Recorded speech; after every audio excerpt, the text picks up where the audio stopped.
गंगा में कई हादसों के बाद प्रशासन की सख्ती से नाराज निषाद समाज के लोगों ने गुरुवार की सुबह नाव संचालन बंद कर बैठक की। इसमें हर हादसे के लिए नाविकों को दोषी ठहराने के प्रशासन के रवैये पर नाराजगी जताई गई। साथ ही निर्णय लिया गया कि नाविक अब प्रशासन के मानकों के अनुरूप ही गंगा में नावों का संचालन करेंगे। दुर्घटना के लिए अब सिर्फ प्रशासन जिम्मेदार होगा। नाविकों ने मीटिंग के बाद गंगा में नाव संचालन शुरू कर दिया। देखिए, आज बैठक का मूल उद्देश्य था कि आज से लगभग हफ्ता भर पहले एक नौका दुर्घटना हो गया था, जिसमें 34 लोग गंगा जी में प्रवाहित हो गए थे। लेकिन हमारे लोगों ने उनको पूरे अपने तन मन से लग के लोगों को बचाया। और उसके बाद हम लोगों के मन में एक भय सा समा गया कि आखिर ये क्या कारण था कि ऐसा दुर्घटना हो गया।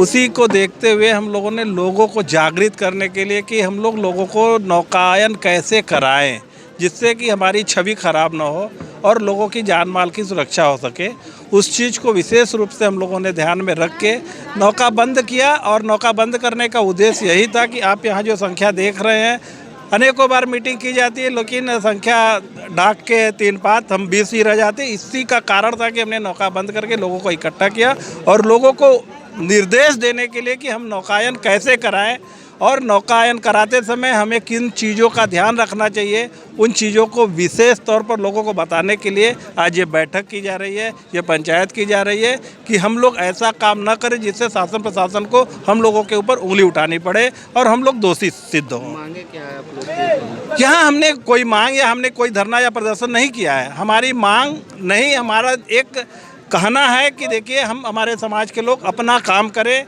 और शासन प्रशासन के लोग अपना काम करें। जिस काम को हम अपना धर्म और कर्म मान के करते चले आ रहे थे, जैसे कि नदी में डूबते हुए लोगों को बचाना है, डूब गए लोगों को निकालना है, घाटों पर अगर कोई उचक्कागिरी कर रहा है, अगर नज़र पड़ गए तो उसको पुलिस के हवाले करना है। इन सब चीज़ों से हम लोग अब विशेष ध्यान न दें कि हमारा विशेष केंद्र होगा कि हम सुरक्षित नौकायन कैसे कराएं।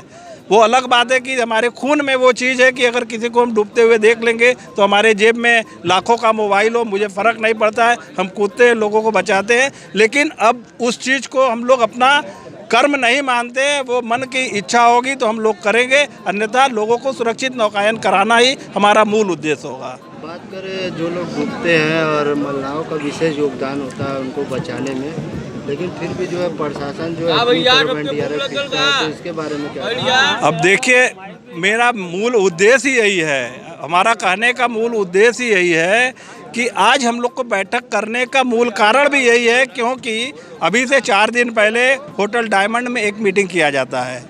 मीटिंग के दरमियान सारी चीज़ों को समझाया जाता है।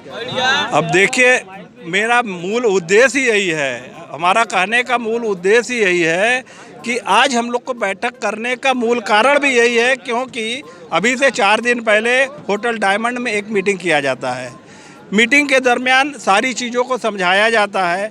सारी चीज़ों को समझाने के बाद यह बात कहा जाता है, जिसके वजह से हमको आज ये मीटिंग रखनी पड़ी, कि आप लोगों ने तो 34 लोगों को डुबा ही दिया था, लेकिन यहाँ पर भगवान का इच्छा था, जो लोग बच गए। तो भगवान की इच्छा को हम भी मानते हैं और हम ये भी जानते हैं कि बिना भगवान की इच्छा से एक भी पत्ता नहीं हिल सकता है। भगवान चाहेंगे तभी लोग जिएंगे, भगवान चाहेंगे तभी लोग पैदा होंगे, भगवान चाहेंगे तभी लोग मरेंगे।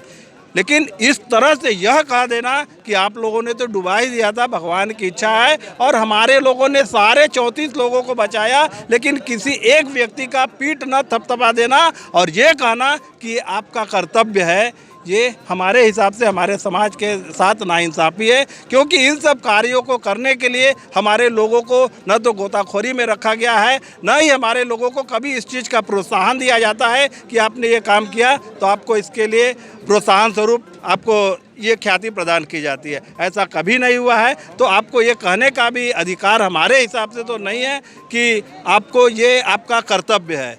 मेरा कर्तव्य नहीं है, मैं इसको कर्तव्य अपने धर्म के हिसाब से मानता हूँ। ये हमारा धर्म और कर्म है, उस हिसाब से मैं मानता हूँ कि मैं किसी को भी, ये गंगा जी में ही नहीं, रास्ते में भी अगर किसी को कभी खतरे में देखता हूँ तो उसको बचाने का कर्तव्य मैं अपना मानता हूँ। लेकिन ये प्रशासनिक तौर से नियम हमारे ऊपर किसी भी तरह का लागू नहीं होता है। उन्हीं सारी चीज़ों को हम लोगों ने लोगों को बताने के लिए ये मीटिंग रखा है। आपकी मांगे नहीं मानती है तो आगे किस तरह की लड़ाई लड़े? हमारी तो कोई मांग ही नहीं है, हमने प्रशासन से मांगा ही का है। हमने तो सिर्फ और सिर्फ अपने लोगों को यह सुझाव देने के लिए कि हम लोगों को सुरक्षित नौकायन कैसे कराएं, यह सुझाव देने के लिए हमने ये बैठक की है। हमारी मांग रहेगी तो हम 4 लोग जाएंगे, हमको इतना बड़ा बैठक करने की ज़रूरत नहीं है। हमारी प्रशासन के लोगों से अच्छी बातचीत है। जब हमको कुछ मांगना रहेगा तो हम 4 लोग जाएंगे और प्रशासन से जो भी बात करनी रहेगी, जो भी मांगना रहेगा, पूरे बनारस को बंद करने की हमको ज़रूरत नहीं पड़ती है प्रशासन से कुछ भी कहने के लिए या मांगने के लिए। तो ये हमारी सिर्फ और सिर्फ लोगों को यह बात बताने के लिए मीटिंग किया गया है कि लोग